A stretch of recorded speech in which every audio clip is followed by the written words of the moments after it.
Morning. Thank you so much for joining us today. Today is the day. The report has been launched. It's the reflective for the FE and Skills Collective. And this is all around bridging policy and pedagogies, preparing our educators and leaders for a stronger skills system. And the collective was a collection of around 90 different educators and leaders all coming together and sharing their views and opinions on how we can bridge policy and pedagogy. And today's the day the report has gone live.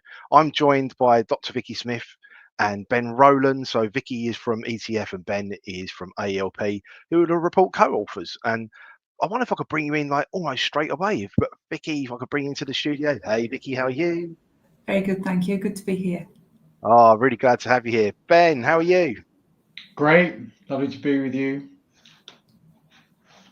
So first up, thank you guys. Like a huge effort went in to try to distill down 90 different voices to be able to have an overview of everything within that report. There's 26 pages in the report, but I think because that's a lot to try to distill down. Let's maybe look at those 6 main points that have come out. And for me, the main ones that come out was collaboration. That's like educators, employers, and policymakers. Inclusivity. I had loads of people already talking about this actually around everything from prioritising education for those of disadvantaged backgrounds, but also SEND. I've had loads of people already from the most comments actually so far have been around that.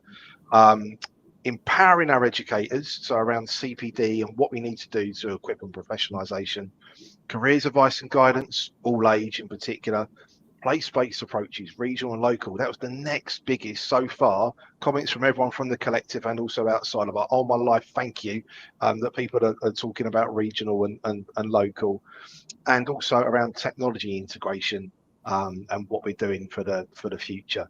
So, Vikki, what was for you the highlight of the day, but the report? Because it's been a big effort from you to be able to distill that down with like everything from scribes in the sort of the collective intelligence groups to getting stuff from the Q&As from like the morning sessions. What for you was the highlight of the collective and why you guys got involved? The highlight of the collective was actually very much the power of the collective. All those multiple voices coming together, and what really resonated for me is the fact that we had representatives from the whole of the FE and skills sector in the room, and I think there's more that binds us together, and we've got more in common than is different, and it's actually trying to highlight where that commonality is, and I think the collective did a great job of that, but also actually where we need to nuance, because actually there are differences in how we each work across the sector. So that the power in the collective thought and seeing the commonality, probably back to your opening point, Gavin, the power of collaboration. We are stronger together. Yeah, no, definitely. No, definitely. Ben, what was a highlight for you from the day and the report as well? Because I know you worked alongside Vikki for the report, but also was a part of the day as well. Well, the energy on the day was amazing, right? It was very palpable in Birmingham to be with those people and to the energy and interactivity of the sessions as well, and particularly the group sessions. I was on one of the panel ones on stage, but even then actually people were very proactive in getting involved. So that energy was amazing, and I hope what Vikki and I have been able to do a little bit with the report is to take some of that energy and kind of and begin to point it forward. And I think talking about the 6 is those 6 highlights. I think absolutely the things that came out, how we do that together, I think is really important. And I think there's something about us all taking ownership of what happens next, rather than in the sector we have become rather used to what in a sort of old-fashioned psycho speak might have been called the parent-child relationship with government. And actually we can wait for the parent to say that we're now ready to work on our own, or we can do that ourselves. And I wonder whether now is the time for us to do that ourselves and take ownership of this in that collaborative and place-based way that you talked about. Yeah, no, definitely. That's like that first point really, is that whole thing around it's really good how you're talking about parent and child relationship around, yeah, we need to collaborate and work together more. And that's, the report has come from wisdom of the crowd, isn't it? It's like 90 different experts, and as Vikki said, from all different parts of the sector. You know, there was educators and leaders, there was independent training providers, there was awarding organisations, there were colleges, there was employers. It was also like, you know, representatives from NUS, so learners as well. So it was like really, really cool to be able to move forward with this. Vikki, for you, what would you want to sort of see next? What we can do with the report, and maybe some of those highlights from those 6 that really sung out to you, because you had this unenviable task of grabbing all of this and moving it forward. But what for you, because there's someone here that really sung out to me, but you had the job of be able to be like true to the crowd, if you know what I mean, and stuff. Yeah, and trying to make sure that we maintain that collective voice was really important. But actually, the sessions that we had and the focus points that we had on the day really allowed us to touch on different aspects of what's important. So hence the 6 themes, but there's probably even more for us to learn. What is really important to me, if we think about the government 5 missions, I think actually this report's really timely in that. If we think about growth, or we think about the skills agenda, we think about industrial strategy, we touch on all of that in the report. But the critical thing for me, you can only have high quality skills if you have high quality teaching and learning. So that the mission for empowering educators, whether you are trainers, teachers, assessors, mentors, coaches, how do we enable all of these educators to actually work with learners so that we can have the high quality skills that we're seeking? And that requires that we actually support and invest in those that are educating the next generation. Yeah, no, definitely. What do you think, Ben, around CPD and professionalisation? You've been on a couple of sides of the fence in the career and stuff like that. Yeah, I agree with Vikki. I think it's incredibly important that systems, funding, you know, all of that stuff, you know, even us as leaders getting together and being super collaborative doesn't really, you know, that's in order to do something, and that something is about the teaching and learning at the heart of all of this. I think the other thing I would add to the analysis, which I think is the role that employers play in that teaching and learning. They're not just in, you know, we sometimes say, oh, they're the ones who, they're over there, they just provide the opportunities, and then the teaching and learning happens over here in our world. And actually, you know, we talk a bit about the concept of the dual professional. Sometimes we fall into that thinking about it as, how do we help someone whose job is a teacher or a lecturer or a coach or you know, as one of our organizations, how do we make sure they have industry knowledge? Well, actually, how do we make sure the people who work in an organization and have industry knowledge are also really good at training? You know, if 90% of the learning happens on the job, it's, you know, the role of the line manager or the expert who works in the company, both giving them permission, but also some of the tools to be part of the whole teaching experience, the learning experience, I think is a really important part of what we talked about actually at the collective. Yeah, no, definitely. And also time, isn't it, as well? It's giving them like time in there. So it's not adding on to their already responsibilities, that they can give back to the learner as well. It's making them it's helping them to see that if they do that well, it's a massive time saving. You know, if I've got someone who works for me and they can get really good at doing some of the things that I would otherwise have to do, well, that frees up my time. Well, how are they going to do that? You know, I could send them away on a training course, or I could show them a bit, or better, I could do a bit of both and blend them and really accelerate the person so that they're actually more capable than me in doing that particular task. That's perfect. Yeah, no, definitely. And it's coming again with the aims and targets that government is bringing into place now. You know, like there was a more of a target orientated, like sort of felt like a launch again with Keir Starmer the other day, but again around sort of how we can deliver on productivity, for example, and enabling learners to be able to be more equipped is obviously key with that. But at the same time, all of these points in there, they're all about solutions. You know, it's all around solutions and how we can move forward. but the whole idea of the collective was getting to action points, wasn't it, really? So I think that's a really good point there, Ben, really. One of the other things that really come up was around inclusivity and send. Anything in there that sort of sung out to either of you around, you know, ways we need to sort of adapt to move forward? Because we've had wave after wave after wave of announcements since we had the collective, but this is still incredibly relevant. In fact, it seems to be delivering more answers for us as a sector as we sort of go in there, really. Anything in there around send and being more inclusive as a sector? I think it goes back to how we talk about ourselves, so that we can actually promote the good that we do and really sing out about the benefits that the sector has. So, you know, as Ben was saying about the, if we have experts who are really good at teaching, then the people that they are teaching and training will be really good at their job. Talking about that is really important, but actually there's the undercurrent here is that learners themselves need to see people that resemble them, that reflect them, so they can see role models. And actually, if we tie that role modeling with that singing about the benefits and the value of the sector, then actually more people will know about us. It will be more open and inclusive. It will feel like somewhere that's welcoming, because people will step into spaces where they feel as though they are represented. So that for me is the really critical point. Yeah, that sounds cool. We've had a question come in, an anonymous question come in from LinkedIn around collaboration, really. How can it be strengthened for the future? And how can we prepare our students for future employment and career opportunities?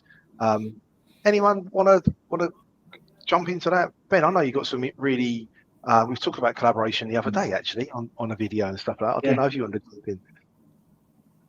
Well, I think collaboration is one of those words which people, you know, really warm to. It sounds like a good thing, and but the key is how do you make the time for it? Where, you know, if anyone's out there is saying I'm not busy enough, then please let me know. I mean, people are really busy, so how do you say, well, actually, because you can't ever be sure. It's one of those ones where you know that if you were to spend 10 half hours talking with other people, you know that a good portion of those half hours would be really useful. You just don't, but you know that some of them might not be, and you just don't know which one. So you go, I won't take the risk. You have to kind of really, I think, commit to collaboration. And of course, there's no such thing as individual collaboration. You depend on other people doing it as well. But I think we that's one of these parts where I think we need to step into it. You know, we were talking, I was saying right at the beginning, you know, if you know, we can keep asking government for more funding if we want, but or we can step into collaboration. And actually, I think there's a bit where we need to say, look, we just have to figure this out ourselves. Except, you know, and that requires an acceptance that each and every one of us doesn't have all the ideas ourselves. We can always learn more from others. By learning more, that's not just kind of like, oh, a bit better. It's like a lot better and a lot quicker. We can create time. The investment in collaboration should yield more time back to us, because instead of angsting about things late at night, how do I do this? How do I do that? Why can't I get that person involved? You know, because you've spoken to someone who's going to help you out in doing that. So I think that there's a bit of an article of faith, an act of faith at the beginning to step into even more collaboration. But I think we can, you know, what are we going to do? Are we going to wait for government to give us more money? Or are we going to take control and actually start working with each other to make a difference? And I would suggest that while it's incumbent on organisations like mine to keep asking on everyone's behalf for better funding and more sensible funding, actually, in the meantime, we've got to get on with this ourselves. Yeah, I 100% agree. What do you think, Vikki? I'll flash that question up again if it. Yeah, absolutely. I think this is about trust and how we work across the sector, and it's almost that notion of paying it forward. If you share what you know is working for you, actually, and we start to cultivate that way of working, right back to Ben's point, actually it will pay dividends, because ultimately when you're in that space where you're thinking, crikey, how do I do this? This is a real knotty issue. What you know, kind of what have other people done? If we have shared what works actually it can make us more efficient and more productive and get to the heart of the issue more quickly and not reinvent the wheel all of the time. So the investment of the time, because it does take time, I agree with Ben on that, it will be worth it, but it does, the act of faith, again, as Ben has said, but it's trust and trusting that that you're happy to share, and people will take your experiences and build on those, because actually everything needs to be applied. And so, yeah, I think it's about trust and openness.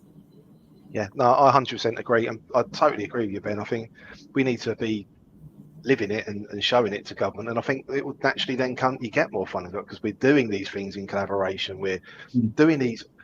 Something that sort of kept popping into my mind all the time we was talking at the collective is on stage, and I had the privilege of able to go into each one of the sessions in the afternoon. So anyone who didn't come to the collective, you missed out. But the morning is all around scene setting, and yeah, different experts, sharing just different ideas. We had a few people ill on the day, and I felt like one of these strange moments of being a Real Madrid manager. Actually, and I looked into the crowd and I could pick off the bench like anyone that we wanted that was like an equally and if not amazing sort of substitute for someone who couldn't make it because they're ill. It was literally brilliant, and it just showed the depth of the collective. And then the afternoon was all breaking into smaller groups, and then everyone having a voice around asking like sort of some key questions. But something to come out of that for me, I think, is that starting of it. And as Ben said, there was an epic energy in the room, which is, I don't know, sounds a little bit Glastonbury, but was like really, really like amazing to sort of experience. But also it's that, how do we develop a community of practice ongoing? So as we've got all these different pieces of knowledge, but we don't lose them, because in a bit we're going to talk about technology and AI, and what we could be doing with that around all of this actually. But like, how do we sort of retain, once we develop this next stage, how do we retain this and equip everyone, if you know what I mean? So as we're not just got one knowledge leader on something, they can share that and make us all richer, if you know what I mean. Vikki, I know you've got loads of experience with this. What would you sort of think about what we could do with this next stage? I think there is something here about almost coalescing around some communities of practice here on particular issues, inclusion being a really important one. But those communities have to be active.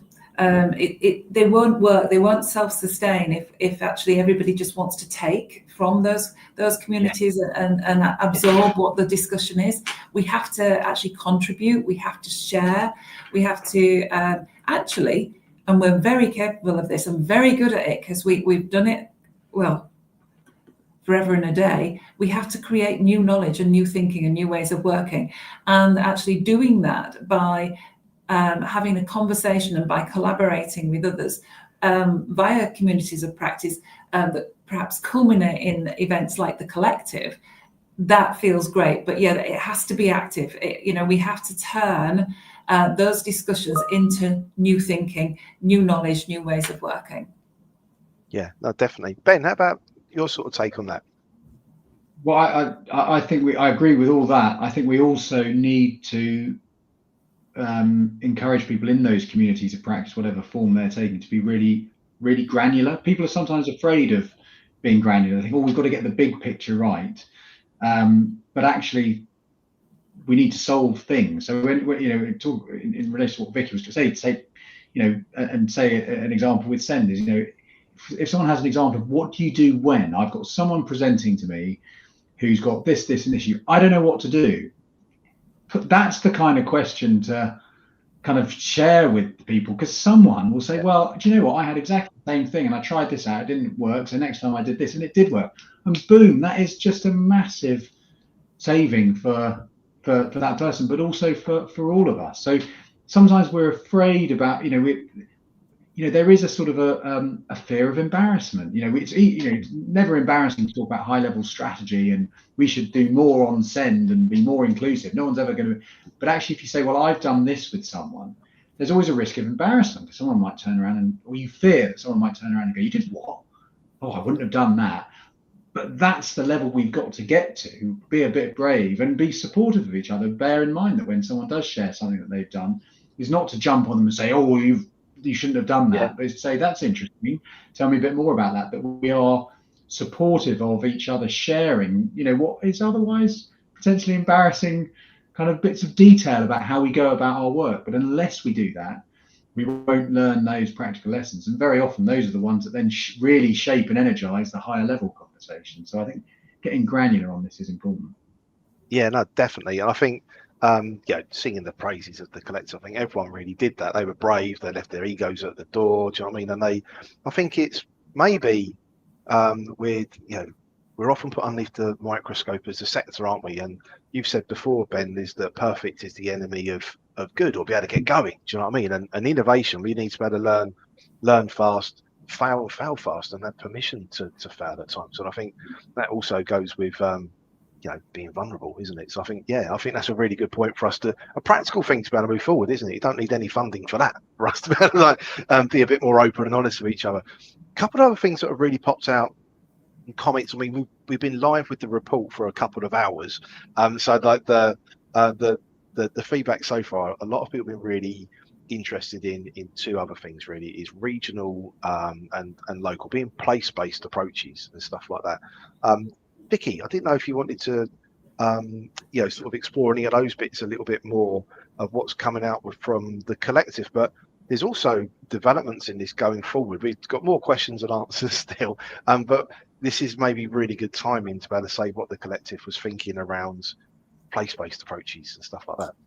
Yeah, absolutely. There was something, a really nice turn of phrase actually that I recall from the collective, which is about place making, and actually our institutions across FE and skills, they make a community, and they provide employment, they provide education, they provide upskilling, and actually we need to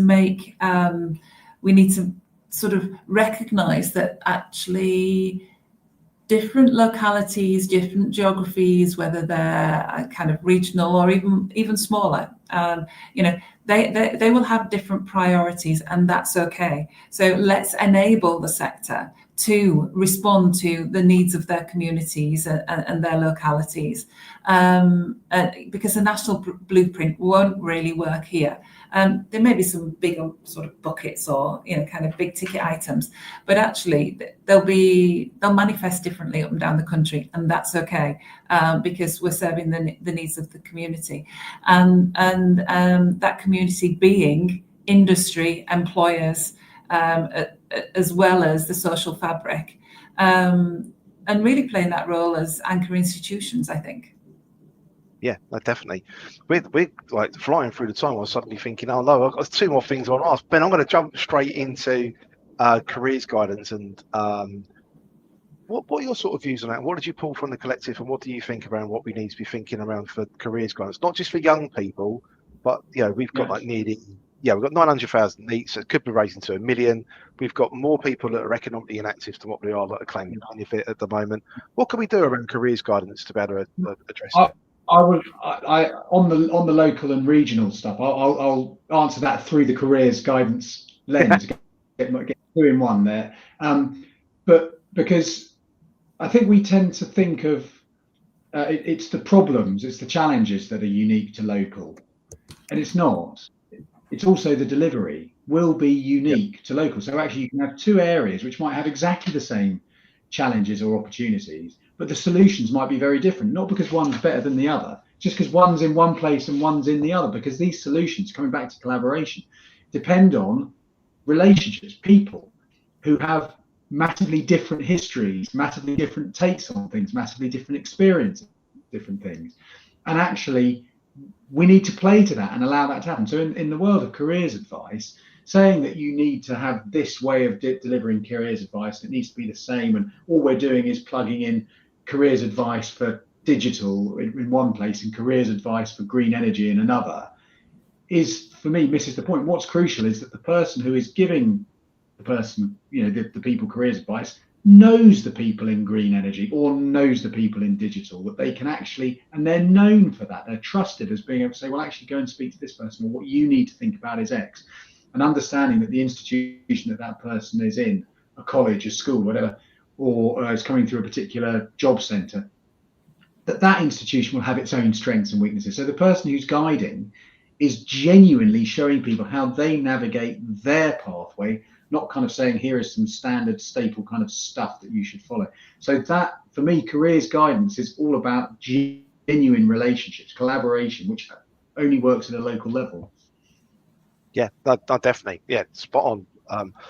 And last sort of out of our 6, because we've only got a couple of minutes left, I can't believe it's like shot by, is around technology and technology integration, around everything from AI, but also how we're using, taking that productivity side of things again, how we can use technology for productivity. How do we practically get that into our everyday with every leader, with every educator, and also with employers as well? Vikki, I didn't know if you wanted any of the takeaways you've got from that at all.